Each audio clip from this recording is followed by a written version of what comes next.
ভয়াবহ আতঙ্ক ছড়িয়ে পড়েছে গোটা সচিবালয়ে। আর এই আতঙ্কের মাত্রা এতটাই বেশি যে সচিবালয়ে প্রবেশ করা অনেক সাধারণ দর্শনার্থীদের পরিচয় না জেনেই অনেকে আমলা স্যার বলেই সম্বোধন করছেন। প্রতিদিনই আসছে নতুন নতুন সিদ্ধান্ত, প্রজ্ঞাপন, নতুন নিয়োগ, অপসারণ, বদলি।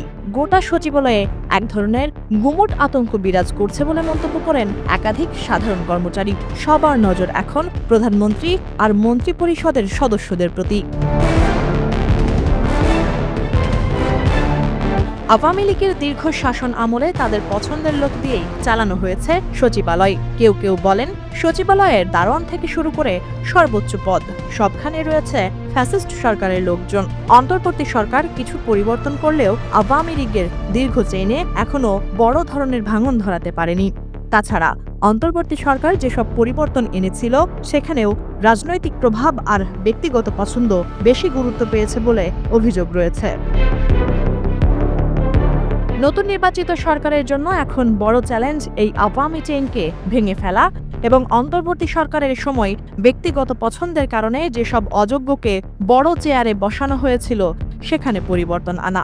সচিবালয়ের কাজের গতি বৃদ্ধিতে এই পরিবর্তন আর সংযোজন বিয়োজন অতি জরুরি।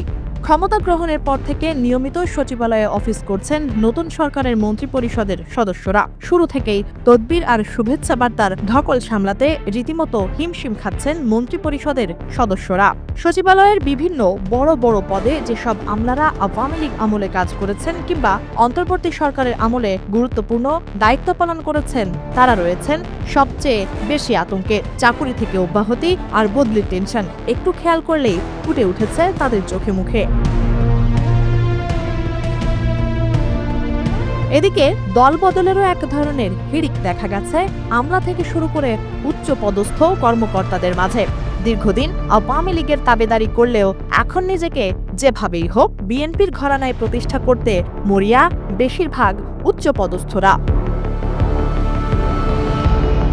এমনকি অন্তর্বর্তী সরকারের আমলে যারা নতুন চাকরি পেয়েছেন কিংবা পদোন্নতি হয়েছে অথবা গুরুত্বপূর্ণ পদে বদলি হয়ে এসেছেন তাদের মুখেও ইউনূস সরকারের সমালোচনা আর বিএনপির গুণকীর্তন অনেক বেশি শোনা যাচ্ছে। বিশেষজ্ঞরা বলছেন এর সবই প্রধানমন্ত্রী তারেক রহমানের অতি চেনা দৃশ্য।